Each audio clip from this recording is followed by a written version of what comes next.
All right, ladies and gentlemen, introducing you to this bout on our card. This one brought to you with thanks to Next Gen. We do it in the lightweight division. Introducing to you first, standing across in the blue corner.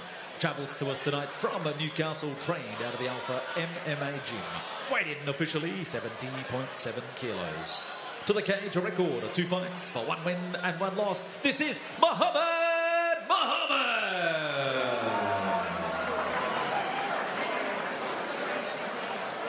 And his opponent standing across in the red corner. From right here in Brisbane, the River City, he's trained out of the base training centre. Weighed in officially 70.1 kilos. 1 fight for 1 win. Brisbane, make some noise. This is Kai McGrath! Referee third man in the middle, Mr. Nathan Waters.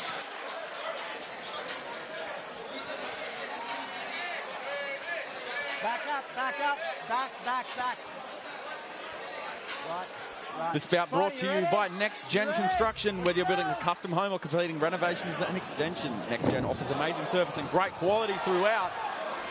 Follow Next Gen Construction on Instagram at nextgen.construction. And immediately we're stuck into the action in yet another fantastic amateur bout by the looks of it. And young guns we alluded to earlier, that's exactly what we're looking at as they fire early. Yeah, quick start from the boys. Mohamed just dominating this clinch. Not giving McGrath a single inch to breathe or work with. I think for McGrath, when you're in those early kind of fights and you get a lot of success with a certain technique, you know, you finish someone fast in the first round, you're going to look to do the same thing the next time you compete. It's just that positive feedback loop.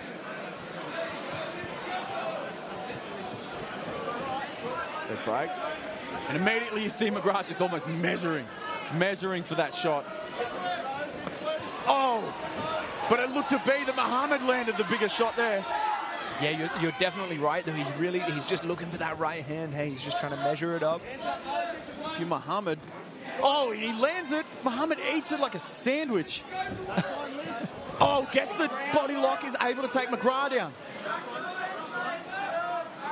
Still grounded. Huge shot as McGrath standing. McGrath looking pretty unfazed, though.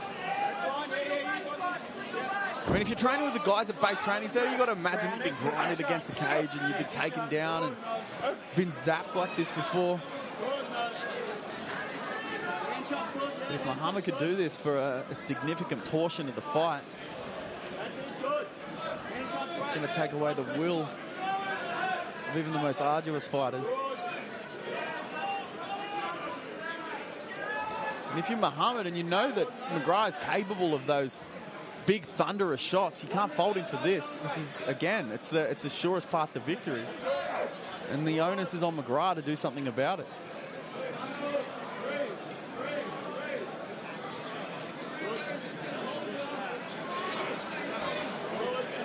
Electing to give up his back here.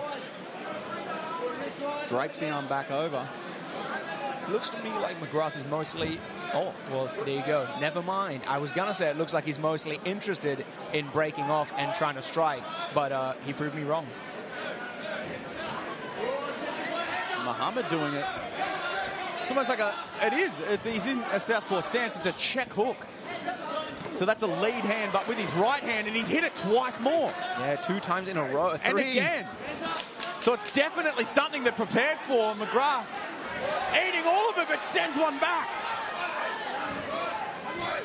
You almost know what Mohamed's going to do now. He's just been spamming that. It's like when my little brother had the PlayStation controller and just smacking that same thing that works over and over again. But to be perfectly honest, it landed nearly every time. Yeah, you can't fold it. If the opponent doesn't take advantage of you throwing the same thing again and again and again, just do it. That early slip from Mohamed. And there's the hook. Another hook from the other side, but there you can just see it. And it's fantastic because he's angling out as he's doing it. See if he can build off that check hook because he's getting the angle. He's doing everything right. See if he can throw a big left hand or a left kick on the end of it from that southpaw stance. Yeah, Mohamed playing with the hands quite low. Generally, people, they don't like it, but sometimes it makes it harder to see the punches coming when they fly up from the hips.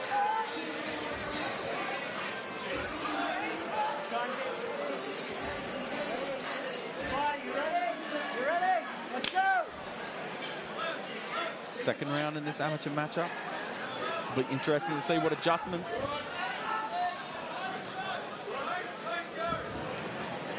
It's almost like Mohamed throws them like jabs. It's like it's his go-to. Yeah, he's really just a beautiful takedown by Mohamed. He's really just trying to walk McGrath onto the shots, and it's working really well for him. And immediately into the mount. Seeing that leg defense again. He gets out the back door, gets almost a cat dog position, and he's back up again. Mohamed breathing kind of heavy with his mouth open.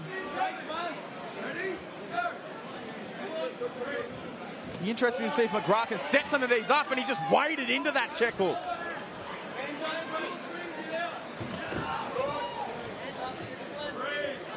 The modus operandi for Mohamed here is just fade back, throw a hook. Doesn't matter which side it's on now. Yeah, I'm surprised McGrath hasn't attempted a shot yet to go for a takedown, even just one time to try and take advantage of those counter punches. Absolutely, absolutely. Because you kind of know what Mohamed's going to do. You know he's going to plant his feet, fades back, plants his feet and hooks. He does it again. Again, he's fading back. Even to kick the legs as he's fading back, because you know where those legs are going to be, and they're definitely not checking. Big one goes high, but hits the arm. Looks like McGrath's lost a little bit of that spring in his step, but not in his shoulders and hips. Yeah, absolutely. The corner just calling for McGrath to set it up. And why? Because Mohamed's going almost straight back. He's going back into his left. Now as he finds himself in an orthodox stance. Oh, and there it is. But even there, you can see how McGrath's following him.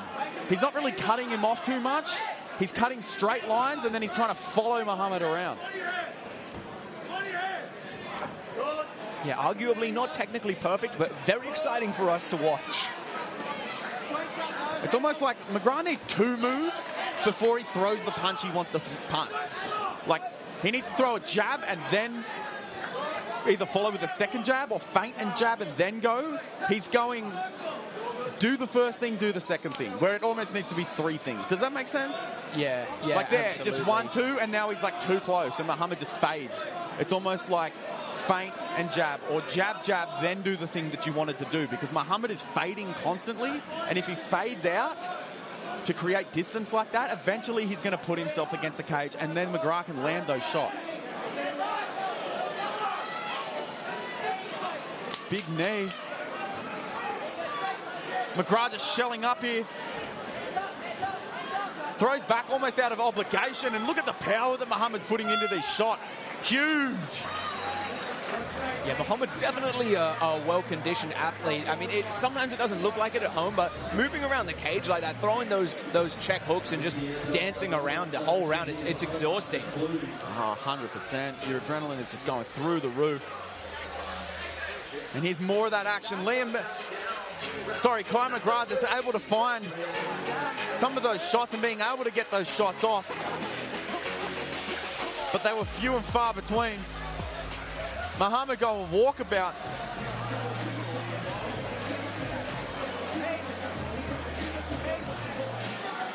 He's putting his shirt on. Surely the fight's not over. And it looks like it's been called off in between rounds.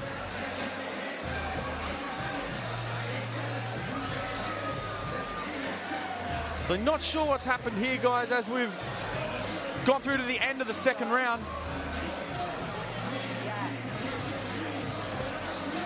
Looks like we've called an end to the fight. I'm sure that it is within good reason.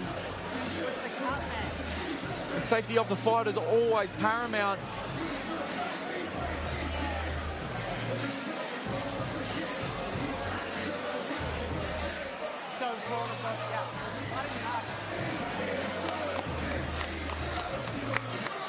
We can speculate about it all we want, but we're going to kick it over to James O'Shea. in just a moment as the officials and judges cage side deliberate. And we move to James O'Shea in the cage for the official decision. All right, ladies and gentlemen, we'll get set to make this one official. Put your hands together for both of our fighters, and a big thank you to Next Gen.